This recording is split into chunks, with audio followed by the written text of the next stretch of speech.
Wait, what? Gwen Stacy is back? Alive and apparently well? What the heck is going on?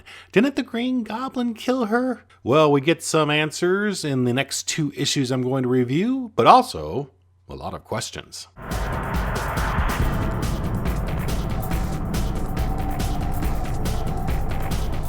Welcome back to Kevin's commentary on comics. We are getting into the home stretch of this series of reviews focused on the first encounter Spider-Man has with the Jackal. And today, we focus on 2 issues that are pretty key to the whole story. First up is Amazing Spider-Man number 145 from June 1975. Gwen Stacy is alive and well? Of course, this was written by Jerry Conway with art by Ross Andru. We start this one right where we left off, where Peter Parker sees Gwen Stacy in his apartment, but she's not dead. Nope, she's alive and, as usual, looking pretty hot. You know, she could rock a miniskirt and boots all day long, couldn't she? Anyway, Peter isn't handling this well, as he's almost in a fetal position with an image of Spider-Man telling him how crazy he is. Peter tries to come to grips with what he is seeing, but doesn't quite manage that. In fact, he lashes out at Gwen, saying that she's some sort of imposter, and then he storms out. You know, I think this is really the only reaction he could have had. I mean, this was the love of his life, and he saw her killed by the Green Goblin, or maybe, as some posit, Spider-Man himself. You know, there was that snap when he snagged her with his webbing. But that's a conversation for another time. Anyway, this all made sense to me, except for the fact that he stormed off, leaving his apartment door wide open. Now, on the other hand, he just moved in, so there's nothing in there, so maybe it wasn't such a big deal. I don't know. Anyway, he changes into Spidey and starts swinging around because really, if you can do that, what better way is there to clear your head? Meanwhile, we see Mac Gargan, aka the Scorpion, being released from jail, and apparently they just give him his suit back. At least that's what I assume. Now, he leaves prison with a suitcase and gets on a bus, and a few panels later at a hotel, he opens it to take a look at his costume. So the costume must have been returned to him, right? You'd think they wouldn't give that back to him. I mean, if a murderer is released after doing time, is he given his gun or his axe or his chainsaw or whatever he used to commit that murder? Is it given back to him when he's released? I don't think so. So we switch back to Peter visiting his Aunt May in the hospital, who's in there because she fainted after seeing Gwen Stacy on the streets. It looked like she was going through a rough patch there, but she seems to be doing better now. The Scorpion is also doing well, by the way, as he's back to robbing banks. One thing here I want to note is how Andrew drew the Scorpion. He really does seem to channel Ditko in these panels with the Scorpion, especially in the Scorpion's face. Now, the Scorpion has always had kind of a weird mask that it kept his eyes uncovered, but covered his nose and most of his mouth. It was kind of a reverse mask. It always looked a little weird to me, but I like the way Andrew is portraying it here. And again, it's very Ditko-esque in style. So Peter overhears about the robbery going on the radio in the hospital, and since Aunt May is stable, he goes to investigate. On his way, however, he is sidetracked with an adventure with Nighthawk, one of my favorite B-list heroes from the 70s, by the way, and they take on the Meteor Man. This actually occurs in the pages of Marvel Team Up number 33, and I mention it mainly because how closely tied these 2 books were together back then. It seems like in later years with Marvel Team Up, the stories in Marvel Team Up were just kind of one-shots or stood outside of what was going on in the main Spider-Man books. Not sure why they strayed away from that, but here they were definitely tied together, as you can see. Really, really cool stuff. So after the team up with Nighthawk was done, he continued his search for the Scorpion, but it didn't take too long as the Scorpion actually finds Spider-Man. They fight it out and they end up battling in a construction site.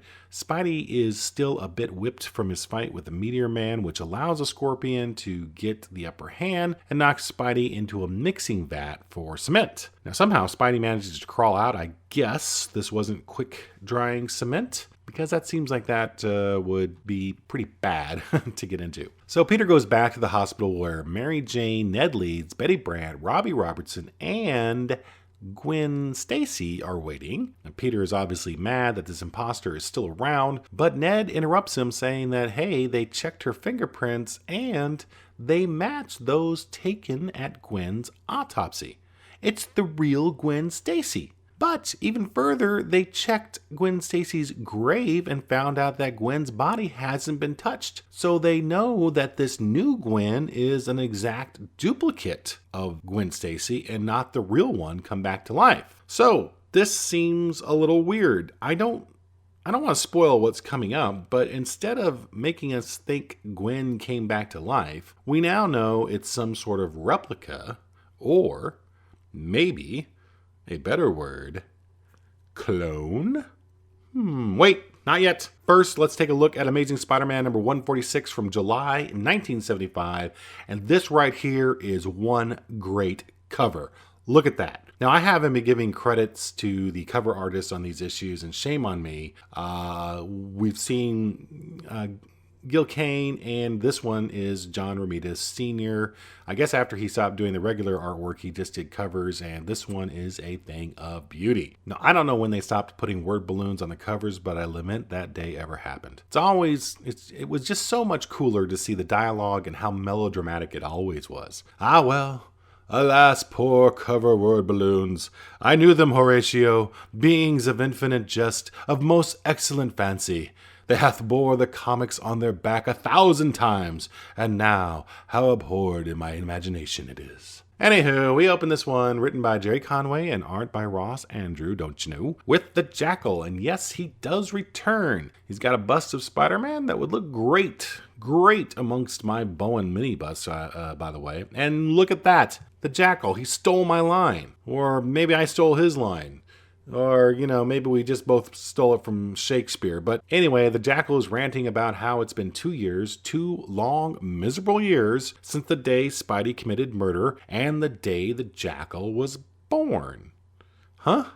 What does that mean, I wonder? Well, those comments will remain a mystery for now as we see Peter and Gwen, or not Gwen, or new Gwen, or whatever, walking down the street trying to figure out what is going on. Gwen says she can't even comprehend that there were 2 Gwens and that she's been dead for 2 years. Or wait a minute, 2 years? Now, what did we just hear that about 2 years? Well, Peter says he's still trying to wrap his head around the whole thing, and Gwen tries to give him a kiss, but Peter isn't kissing back, apparently. And Gwen asks if Peter still loves her, but Peter can't answer, so she runs off. Now, this, again, is a little weird. She knows she's some sort of duplicate or whatever, but she also knows that the real Gwen, or the other Gwen, has been dead for 2 years and out of Peter's life, and yet she can't understand why Peter might not still love her? Really? 2 years is a long time, especially when you thought that loved one was dead. I don't know, maybe it's the right reaction, or maybe she could have been a little bit more understanding. I know the old Gwen sure was.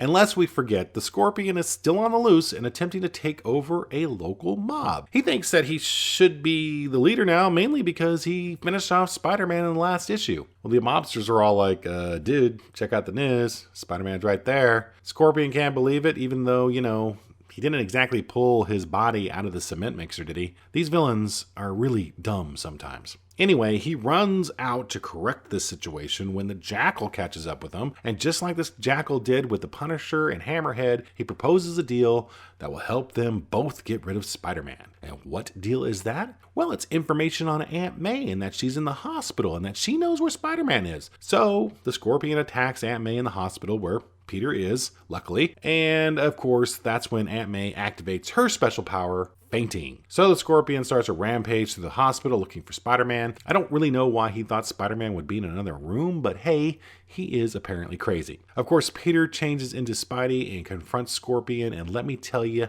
he ain't happy. No one messes with his Aunt May, and he proceeds to make that point by pounding Scorpion all over New York. Whereas Scorpion had the upper hand in the last issue, this time it's Spidey putting the beat down on Scorp. And when it's all said and done, what does Spidey do to make sure the Scorpion has learned his lesson? Why, it's to take him back to Aunt May so she can give him a tongue lashing he'll never forget. Maybe this is one more power she has besides fainting. So I'm Kevin, and that was my commentary.